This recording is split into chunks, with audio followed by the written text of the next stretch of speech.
Hi, my name is Sam Johnson and I am a voice teacher. Today I will be reacting to and analyzing James Arthur performing Love is a Losing Game. For you I was afraid. Love is a losing game. Fight, story, fire as you came.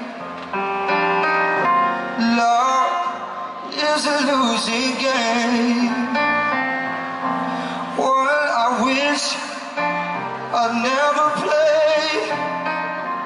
Oh, what a mess we made.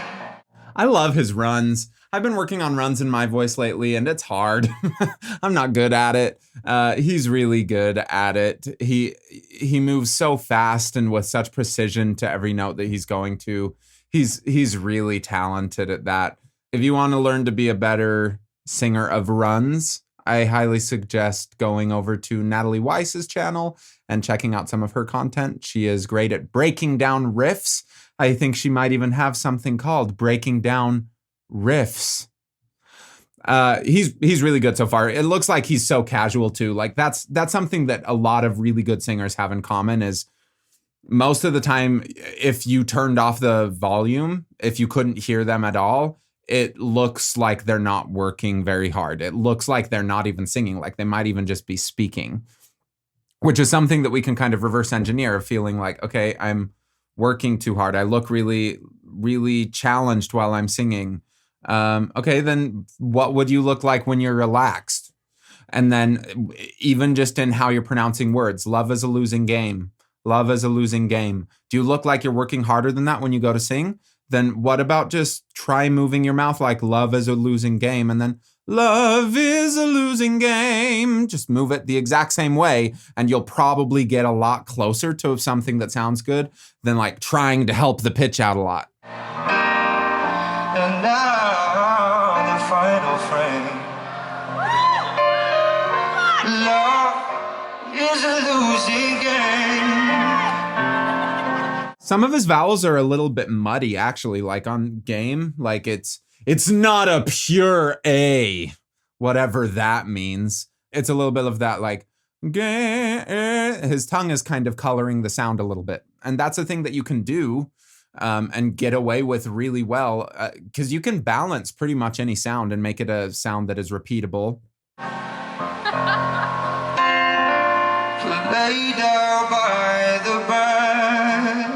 Another thing that's interesting on the word play, or I don't know if that was the word, I'm assuming that's the word, but he did emphasis on the E. Play versus like play.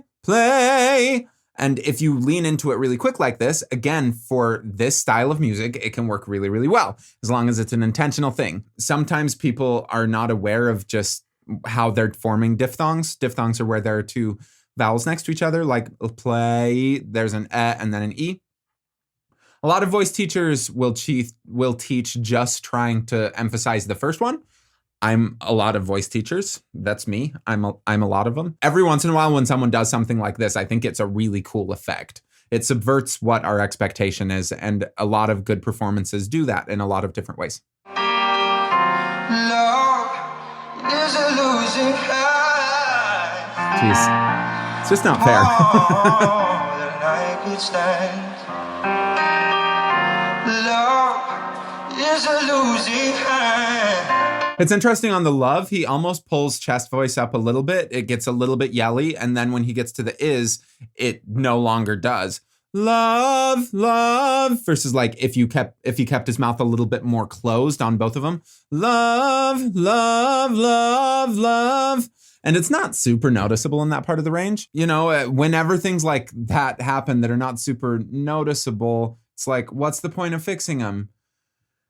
In practice room, it's worth fixing them. In practice room, it's worth at least looking back and forth between that and the yellier one and seeing which one works better and which sound you like a little bit more, and just asking yourself the question, because when you're doing that stuff in practice room and just go back and forth and back and forth and back and forth, you just start building your instinct of what feels best. You start building your idea of what sounds really good, and you kind of develop your own style, but you have to ask yourself those kinds of questions. But then when he goes to is, if he was keeping the kind of yellier one, it would be like, love is. He doesn't do that. He doesn't do it at all. I don't think that sounds very good. Sometimes it sounds okay, but what I just did does not sound good. And I'm pretty good at yelling. So if you're yelling like that, it's probably not going to sound very good. Love is. It has more of that kind of sound. Again, just from not opening the mouth quite as much is the biggest change with that. Self-professed, profound, till the chips burn down.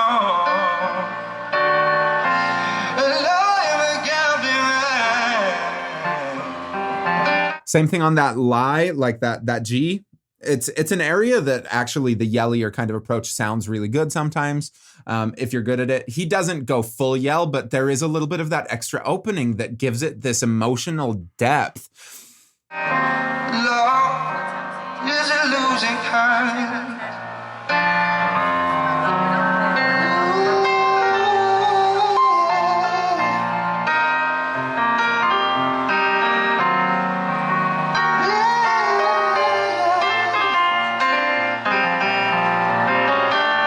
This is a good way to kind of reverse engineer a performance. If you're like, I don't know what I'm supposed to do when I'm singing, just turn the sound off and watch him as he's doing some of this stuff.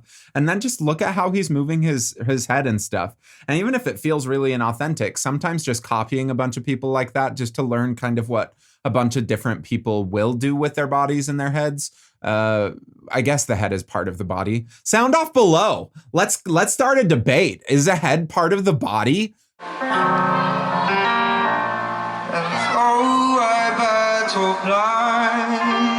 So he does the same thing. It's on the though.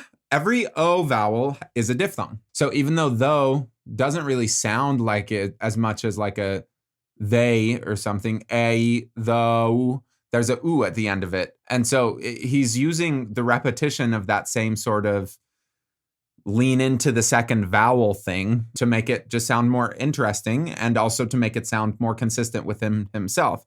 Though, it's like though. It's a cool sound. It's really cool. You don't want to do that if you're singing Mozart. Love